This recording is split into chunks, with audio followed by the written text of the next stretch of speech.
We are back to motherfucking Supreme Court. The United States Supreme Court, ladies and gentlemen, they are questioning Biden's authority on student loan forgiveness because they're fucking pieces of shit. The Supreme Court hearing arguments today on President Biden's plan to forgive nearly $500 billion in federal student loan debt. A group of Republican-led states are suing the Biden administration over the plan, saying it's expensive and unfair and an abuse of power. The Biden administration says those states don't even have the standing to sue in the first place.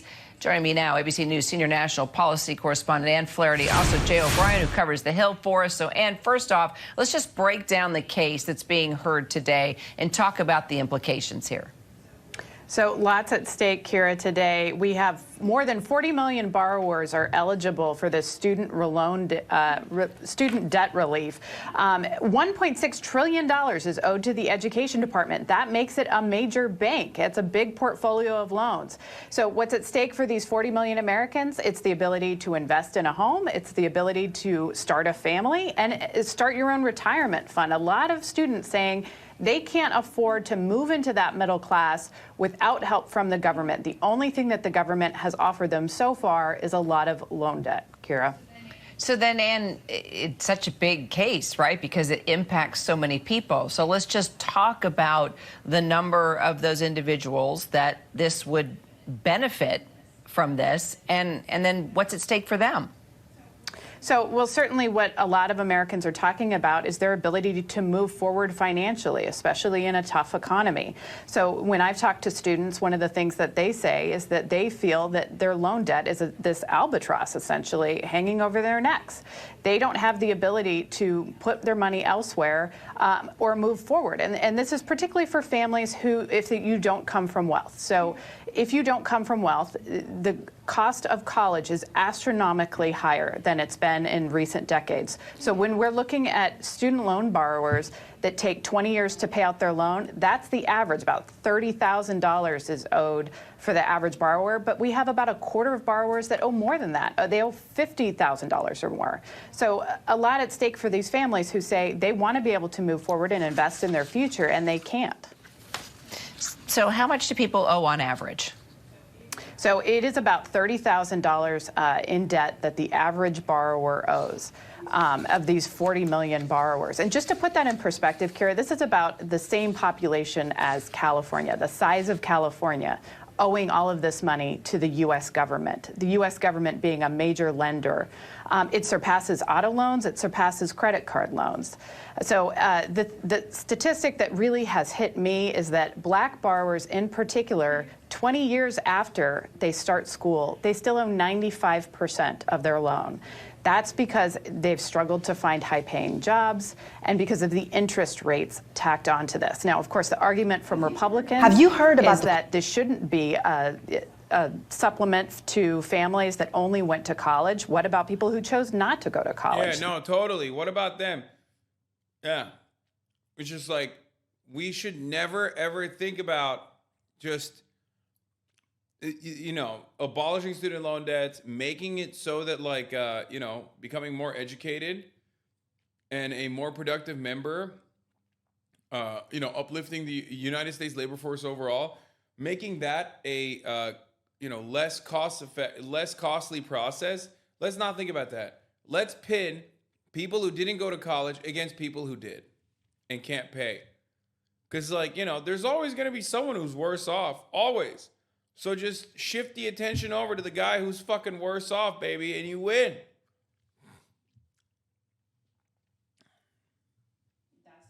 That's their argument against this. Yeah, the interest rates are a killer. Boy, you're taking me back to the 80s and how it took me a really long time to pay off those loans that I had. And Jay, you know, you were at the Supreme Court as well this morning. Tell me what people were telling you, especially those former students that are carrying this kind of debt. Yeah, former students and current students were even there, Kira. I spoke with a freshman in college. A lot stayed the night to be at the Supreme Court early this morning. Some woke up very early this morning as well, traveling to the court. This R-word thinks he has his phone in his jail. Bro, losing it in that cell. All the faces that make documentary hit pieces on myself and Andrew Tate. This is such a funny fucking collection of people because, like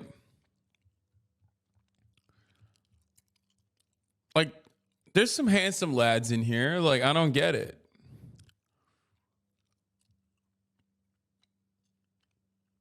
I love that Charlie is like catching that stray too.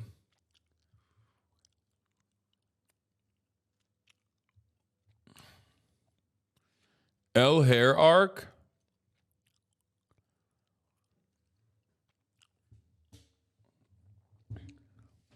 Who linked this? Look up. That's a funny emote. Anyway, I just don't understand it. Sneeko calling people soy while getting cooked by his girlfriend. Yeah, it's just weird. It's weird. That's my brother-in-law. His exact argument was, I didn't get the opportunity, so they shouldn't get their loans forgiven. I said, cool, so tens of millions of Americans shouldn't get help because you're petty. Yeah. Bro, Americans are so funny. They're vice signaling. Again, it's just like, they're literally saying, I'm petty, and that should be policy. Like, shut the fuck up, dude. Shut up. Shut up. No one is out there being like, oh, wow, I can't believe they found a cure for cancer. Well, guess what? I died. It's such a dumb. My mom died of cancer, so you guys shouldn't get the cancer cure either. I died of cancer. No one should have cancer medication.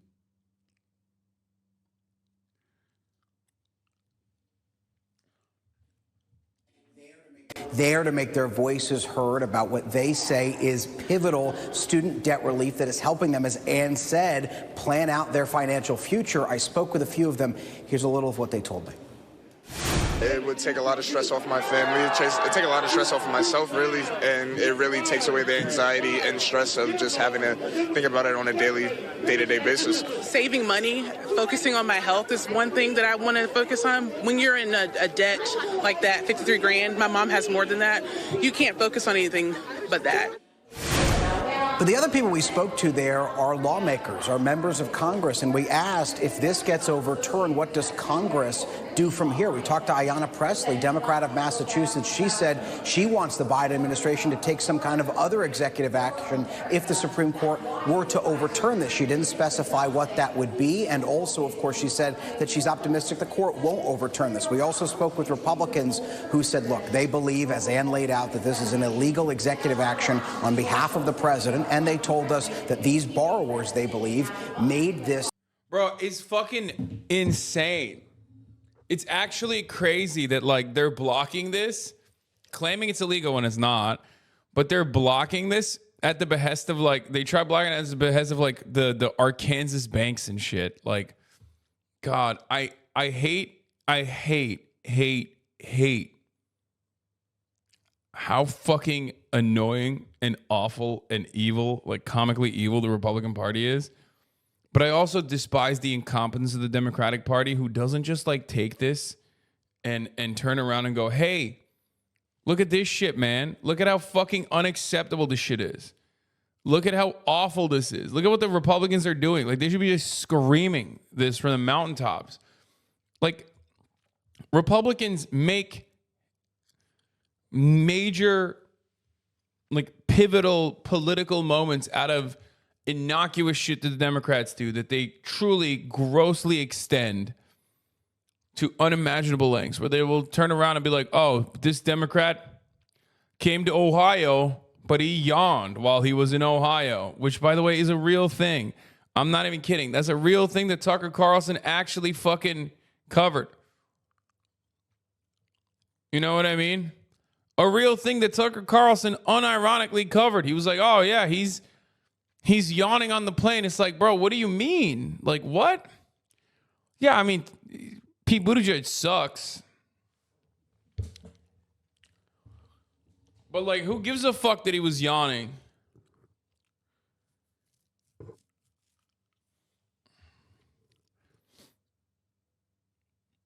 Anyway, what do you think of this emote? Fridge? Love it. Agreement, and therefore need to pay it back. And that's notable because, look, if there were not anything future out of the Obama administration for student debt relief, if this were to get overturned by the courts, there would have to be some kind of law through Congress in theory, and Republicans control the House, and Republicans strongly against this, Kira.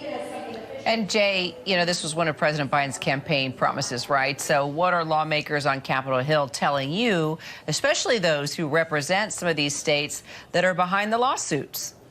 Well, we're hearing from Republicans writ large who say that, again, as I mentioned, that they don't want there to be any kind of further executive action from the president if this were to get overturned, and they are not going to support a law here in Congress. It's so dumb. He has the authorization. He has the law on his side, and these fucking pieces of shit are still making it seem like that's not the case.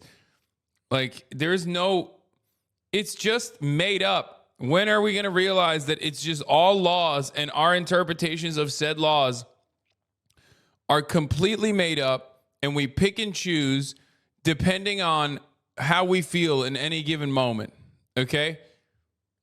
And in this circumstance, they just feel like, if you're a working poor person, if you foolishly made the mistake of going to college and thinking that you could improve yourself, you fucked up. Corporate-backed right-wing network trying to sabotage your student debt relief at the Supreme Court? I didn't think so. The media's been all over President Biden's plan to eliminate up to $20,000 in student debt. But there's one critical piece they've left out of this coverage. Who's funding the lawsuit against it? Pull back the curtain and you'll see what's really going on here.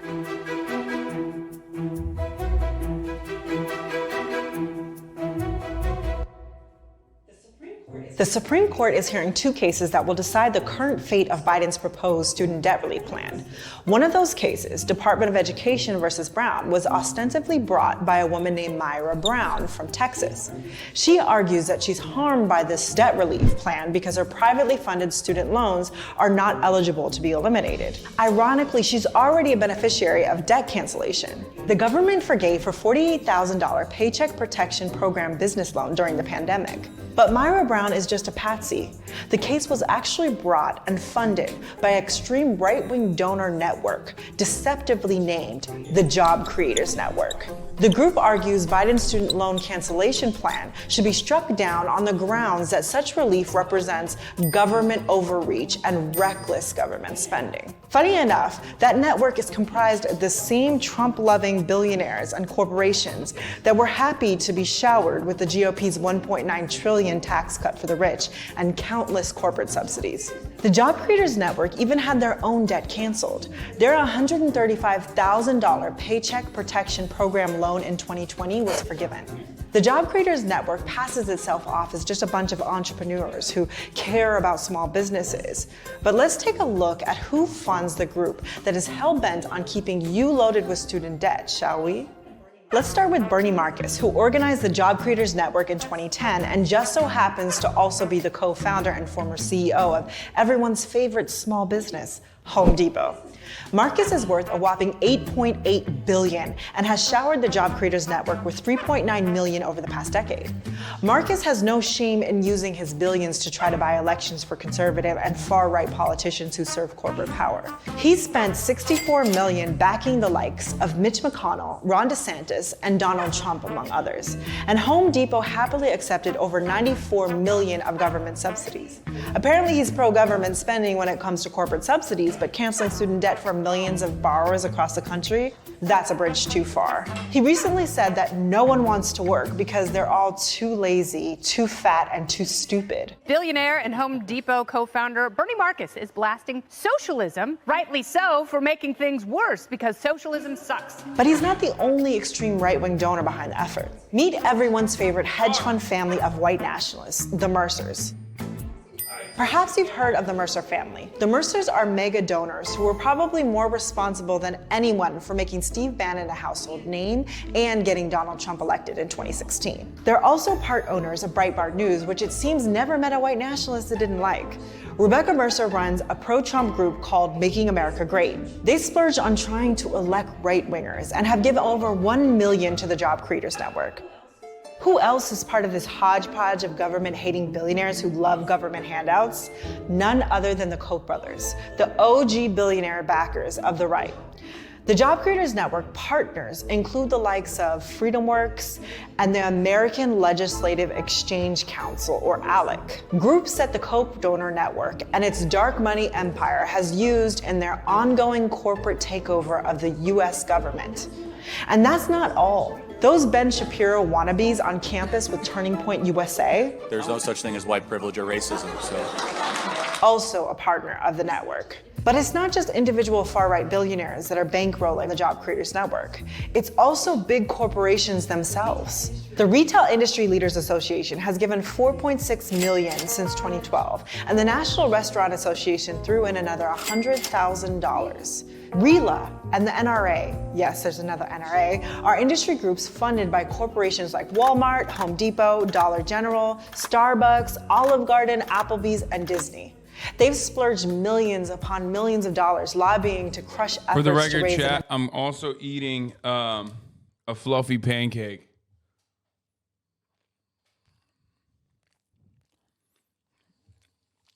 It's like a pancake sandwich. I don't know what it is. It's delicious. It's like 2 pancakes. And in between it's got, I think it's got red bean paste and some creamy shit.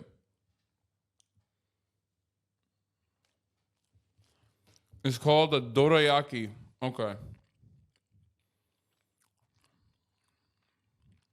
Fuck, it's delicious. minimum wage and expand union rights.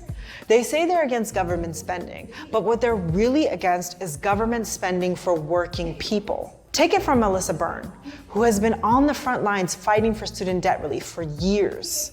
98% of the people who applied for debt relief come from zip codes making under $75,000 a year. 2/3 of the people come from zip codes making under $40,000 a year. So these are people who are struggling. These are people who, you know, if the loans turn back on, won't be able to make payments. Will have to, you know, maybe won't be able to make rent, won't be able to do other things, put groceries, pay for health insurance. And so this debt relief really helps make families whole. The billionaire funders of the Job Creators Network also have friends on the very same Supreme Court that will be ruling on the group's lawsuit. Talk about overreach. One big donor to the Job Creators Network, Philip Anschutz, is a Colorado billionaire who backed the rise of Supreme Court Justice Neil Gorsuch. Then there's the Federalist Society, which has overseen the corporate takeover of our federal courts, including the Supreme Court.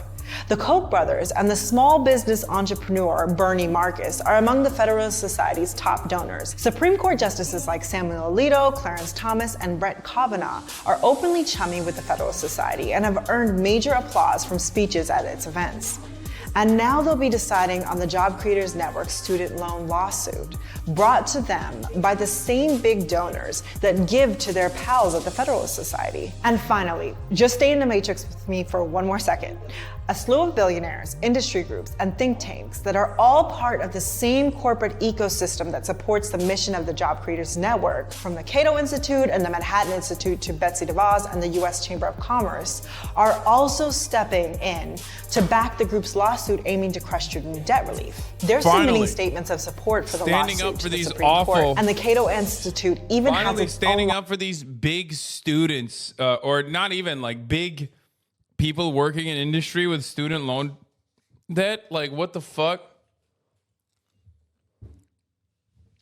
Finally, man. It's not even students. These are like people who are already working. Hasan, the audio. What is happening with the audio? What's wrong? What's wrong? Is it not perfect? Is it not perfect for you? Oh no. Hasi, you went all the way to 7,000 miles away to a different country and you're 17 hours ahead of time and you're crippled by jet lag, but the audio doesn't sound exactly the same as it does when you're at home. Please fix it. Goo goo gaga.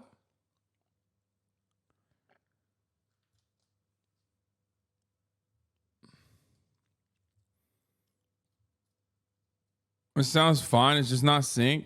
lawsuit against student lawsuit against student debt relief. On my end, it looks synced for the record. Do a little recap. The same billionaires and corporations that don't want you to have higher wages, that want to bust your unions, that don't want you to have decent and free medical care, that want to dictate what you do with your body, that want more tax cuts for the super rich, they're the ones that also want you to stay neck deep in student debt so that they can continue to profit and so that your life remains so precarious that you don't have a choice but to just shut up and accept the crumbs that they give you. That's who's backing this lawsuit. Not a small business group, a right-wing political behemoth who opposes anything that helps Americans stay afloat. Carl Jacobs with the 20 gifted subs. That's crazy. Carl motherfucking Jacobs, who I put in my goddamn suitcase to bring out here. Your audio is jet lag too. Hi, Carl.